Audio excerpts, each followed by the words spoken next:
Hi there. Would you like to know a secret ingredient that can help you eat just the right amount, actually improve digestion, and help prevent food obsession? I bet you do. Hi, Eve here, and I love helping people make peace with food in any situation, no matter what is happening in their lives. And today, what I want to share with you is a special ingredient. And as many of you know, I don't usually talk about ingredients in my videos, but I thought you'd appreciate this. And so I want to share with you a very special ingredient that'll help you improve your digestion, help you eat just the right amount, and actually help prevent food obsession or obsessing about food. Are you ready to find out what it is? Well, here it is.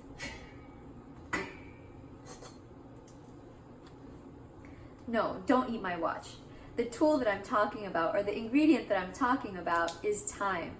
Giving yourself time and space to eat. You see, it's the biggest irony. So many of my clients, they struggle with their food. They think about it all the time. They're always overeating, undereating, binging, purging, restricting, all of this. But when it comes to actually taking time to have their meals, it's something that just doesn't happen for many of them, or at least not regularly throughout their day. So I want you to think about it. Do you plan your meals? Do you take time and space to actually sit down and feed yourself? In our culture, we're always so busy to get the next thing done, running from one place to another. It's very common for people to forget or to not take time to eat. And this is a real problem.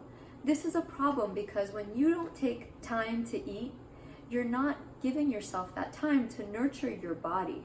You're not taking that time to nurture your soul, your mind, your emotions. And when that happens, when you're not nurturing these different aspects of yourself, it could actually show up in food. It could show up as never feeling satisfied. It could show up as loss of appetite. It could show up as continuous eating, where you're eating and can't get to the bottom of it. And that could be just because you're not giving yourself the time and the space to eat.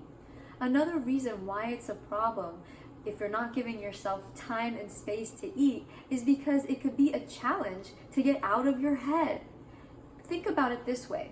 All day maybe you're at school, you're parenting, you're working, or you're running errands, or doing a variety of other things, and all of these things require for you to be in your head. However, eating is a very physical thing, and it requires for you to shift gears and come back into your body. And it takes time and it takes space to do that, to get back into your body. Because if you're not in your body when you're eating, you're more likely to accidentally eat too much, or maybe not eat enough, or make poor food choices. So it's really wise to take that time and space for you to get back into your body. While you're watching this, you might not even be in your body right now because you're focused and you're listening to what I'm saying. So that's why, you kind of forgot about that scratchy, bug bite on your ankle. Or maybe that's why your cramps are bothering you a little less. And that could be why you're forgetting that you actually have to go pee, right? It's because you're focused, you're in your mind. And when you're in your mind, it's hard to also be in your body. And so when you don't take time to eat, you're not taking that space and that time to shift gears. Another reason why it could be problematic when you don't take time to eat is if you're eating and you're not taking time to eat, that probably means that you're multitasking. And as we all know, multitasking actually causes stress, and it can make eating feel like a burden. And when we're doing things that feel like a burden, it's easy to get resentful.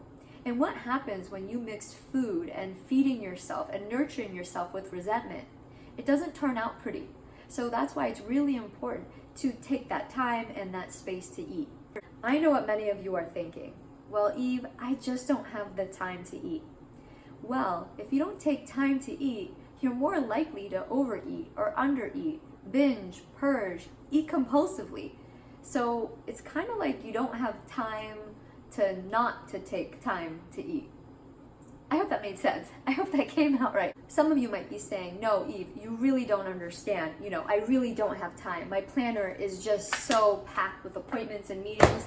And to that I say, let this be a sign from the universe that something's got to change. Because if you don't have time to sit down and refuel yourself, something's got to give.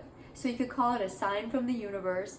If you don't believe in the universe, you could think of it as a sign from a friend. That's me, your friend here on YouTube. Or here's an actual sign that could help you remember to take time to eat. After all, when you ignore your body's physical sensation to go pee, there are consequences. Either you might pee on yourself, or you may even get a bladder infection. I know because I've been there. I mean, I haven't peed on myself in a long time. A very long time. You know what I'm saying, okay? So you want to make sure that you're meeting your physical needs appropriately, including the physical need, the biological need to eat. And so for those of you that are wondering, how much time should you give yourself? Ideally, you're giving yourself at least 15 minutes, 30 minutes, so you have time to sit down, to shift gears and rejuvenate yourself. And I want you to remember, this isn't just about rejuvenating yourself by giving yourself nutrition, although that is very important. It's also about getting back into your body, fueling your soul. So if you have extra time, maybe you might want to read a book or call a friend. Those adult coloring books could be really nice to have some creativity. It's really important to spend some time, especially if you're really busy, to get back into your body and to get back into your senses. Now, if 15 to 30 minutes is asking too much, I totally understand. Perhaps you could just take this week and just start noticing how much time you are giving yourself during your meals. And if you are ready to take a step, maybe you could add an additional 3 to 5 minutes to what you're already doing. Start carving out that little space and time. So, I hope this video was helpful. What we talked about today was my special ingredient, which is time, that could really help you eat just the right amount, help improve your digestion because you're actually chewing your food, and help prevent food obsession because you're actually being present with the food while you're eating it. And that special ingredient was time. I know I'm repeating myself. I just really want you to have this information. So if you like this video, please subscribe so you never miss one of my videos. If you want more tools like this, I invite you to my website. It's www.vitamineve.com. There's going to be links below, and you could actually watch the rest of my videos. You could download a free ebook titled Stop Overeating Now. And if you're ready for more support, you could actually sign up for a free session with me, the Food Freedom Coaching Session. So I hope there's something there to help you, and I hope you enjoyed this video. Thanks for watching.